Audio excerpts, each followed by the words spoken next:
یہاں سے بھی کلیئر ہو کر جائیں اور یہاں سے بھی کلیئر ہو کر جائیں.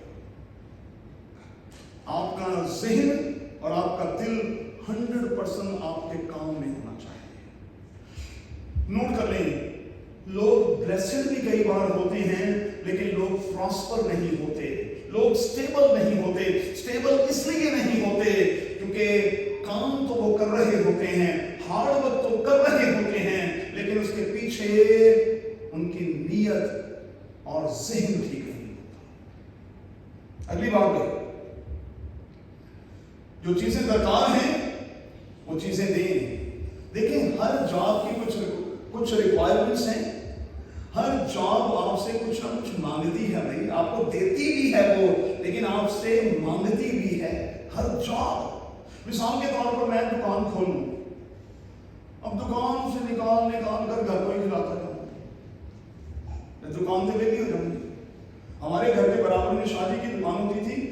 آپ یقین مانیں کہ باجی نجمہ اگر شادی سے ہمیں کہتی تھی کہ کوئی چیز لے کر آؤ تو پیسے دیتی تھی کہ دکان سے پیسے کی چیز لے کر آؤ.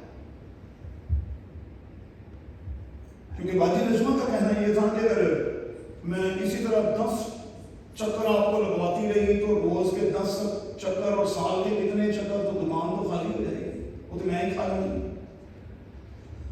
ہر فیلڈ کی کچھ اپنی ریکوائرمنٹس ہیں بھائی، دینا بھی پڑتا ہے، لینا بھی ہے، لیکن دینا بھی تو ہے نا. تو یہاں کیا لکھا ہے؟ یہاں لکھا ہے پہاڑوں پر سے چارہ کاٹ کر جانوروں کو فراہم کرے گا تو تمہیں کچھ ملے گا نا بھائی. اب ملے گا کیا؟ دھیان سے سنیں. برے تیری پوشش کے لیے ہوں گے، یہیں سے تیرا لباس نکلے گا، یہیں سے تیرا لباس نکلے گا. بکریاں جو ہیں وہ تیرے میدانوں کی قیمت ہوں گی. ہم ہربل چیزوں کی طرف واپس جا رہے ہیں. فارمنگ کے حوالے سے جو پرانے طریقے تھے ہم انہیں کی طرف جا رہے ہیں. نوٹ کر لیں، فصل لینے کے بعد جب فصل کو بالکل خالی کر دیا جاتا تھا، فیلڈ کو، کھیت کو جب خالی کر دیا جاتا تھا، تو پھر کسی بھی شخص سے یہ کہا جاتا تھا کہ وہ اپنے جانور لا کر اس فیلڈ میں، اس کھیت میں کچھ دیر کے لیے کھڑا کرے تاکہ ہماری اس پیلی میں، اس کھیت میں، اس فیلڈ میں ان جانوروں کا فضلہ گرے. اور جانوروں کا وہ فضلہ جو ہے، آج بھی میڈیکل سائنس نے یہ ثابت کر دیا ہے کہ یہ دنیا کی سب سے مہنگی کھاد ہے. اور اس کے نتیجے میں جو فصل اگتی ہے اس کا دنیا میں کہیں مقابلہ نہیں. یوریا کچھ اور چیز ہے، لیکن یہ والی کھاد جو ہے اس کا کوئی مقابلہ نہیں ہے. تو تیرے بکرے، تیری بکریاں جو ہیں وہ تیرے میدانوں کی قیمت بھی ہیں. تو صرف کھڑا کرے گا اور اس کے نتیجے میں تجھے قیمت ملے گی. آگے، اور بکریوں کا دودھ تیرے اور تیرے خاندان کی گزران ہوگا. دودھ ایک مکمل غذا ہے. ہم پنجابی لوگ یہاں بیٹھے ہوئے ہیں، کاش کہ آپ پنجابی کو سمجھ جائیں. جس کار چ لبیرا نہیں سی ہوندا، جس کار چ مال ڈنگر نہیں سی ہوندا، اس کار تے سمجھا جاتا سی کہ خدا دی لعنت ہے. اس لیے میں نے تو اپنی زندگی میں یہی دیکھا ہے اپنے ددیال نے کہ ہمارے گھر سے ڈنگر نہیں ختم ہوئے، نہیں ختم ہوئے. ایک بار جو ٹھنڈر ہوتی سی، مطلب دودھ نہ دینے والی جو پوزیشن ہوتی ہے تو جلدی کے ساتھ بیچ کے دوسری لے آنا، کیونکہ کہنا کہ یہ بھی ایک اچھی روایت نہیں ہے کہ اس قسم کے جانوروں کو گھر میں رکھا جائے. دودھ، وہیں سے گھی، وہیں سے مکھن، وہیں سے سب کچھ نکلتا تھا، سب کچھ. آگے کیا لکھا ہے؟ نہ صرف کہ تیرے گھر کے گزران کے لیے کافی ہوگی بلکہ تیری لونڈیوں کے گزران کے لیے بھی. مطلب کیا ہے؟ تیرے انہی ریسورسز کی وجہ سے تیرے گھر کے نوکر بھی پلیں گے. مجھے یہ بتائیں، جتنے یہاں کمپنیز والے بیٹھے ہیں، آپ اپنے نوکروں کو پلے سے سکھا دیتے ہیں؟ یہ آپ کی خام خیالی ہے بھائی. میں کوئی MBA کا اسٹوڈنٹ نہیں ہوں بھائی. لیکن میں سیدھا سے یہ سمجھتا ہوں کہ آپ کے نوکر آپ کو کچھ کر کے دیتے ہیں اور آپ انہی کا معاوضہ منتھ کے اختتام پر ان کو واپس کرتے ہیں. آپ ان کو کچھ نہیں دیتے بھائی، وہ آپ کے لیے کچھ کرتے ہیں، کماتے وہ ہیں، بلکہ آپ تو الٹا ان سے لیتے ہیں. آپ نہیں دیتے ان کو سیلری، وہ اپنی سیلریاں خود اپنے کام سے نکالتے ہیں. بزنس جو ہے وہ بڑھتا ہے، ڈیولپ ہوتا ہے، اور اسی کے کارن کبھی دل میں آ جائے تو آپ ان کی سیلری بڑھا بھی دیتے ہیں. سارے کے سارے لوگوں کی گزران وہیں سے ہوگی. گھر کے لوگ بھی، باہر کے لوگ بھی کھائیں گے. لیکن کب؟ جب ہم ٹرمز اینڈ کنڈیشنز جو ہے ان کو اپلائی کریں گے، شرطیں جو ہیں ان کو لاگو کریں گے اور ان شرطوں پر چلنے کی کوشش کریں گے. تو آج میری دل سے آپ کے لیے دعا ہے، میری دل سے آپ کے لیے دعا ہے، ہماری کمیونٹی میں کوئی بد حال نہ ہو. اور میری آپ میں سے ایک ایک کے لیے دعا ہے. بائبل مقدس کی ایک آیت کو کوٹ کرنے لگا ہوں. خدا اعتدال کے ساتھ آپ پر پہلی اور آخری برسات کو برسائے. اور آج جب یہاں سے ذیشان آپ اٹھ کے جائیں، فرحان اٹھ کر جائیں، آج آپ کی برتھ ڈے بھی ہے، ہم نے آپ کے آنے سے پہلے آپ کے لیے دعا بھی کی. تو میری دعا ہے آپ کی زندگی میں جل تھل ہو جائے بیٹا، جل تھل ہو جائے. آپ کی زندگی میں پہلی اور آخری برسات کے بعد جل تھل نظر ہو جائے، اور آپ کی زندگی میں کسی بات کی کمی نہ رہے. اور آپ سب کے لیے میری دعا ہے کہ خدا نہ کرے کہ آپ کسی انسانی ہاتھ کی طرف دیکھیں، کیونکہ لکھا ہے لعنتی ہے وہ جو کسی انسانی ہاتھ کی طرف دیکھتا ہے. میری دعا ہے کہ آپ کی آنکھیں صرف رب خداوند کی طرف دیکھتی رہیں، صرف رب خداوند کی طرف، وہی دینے والا. آئیے اپنے سروں کو جھکائیں. سسٹر جی سے گزارش کروں گا مہربانی سے آئیں، اور آج بیماروں کے لیے جہاں سسٹر جی دعا کرتی ہیں، آج کے پیغام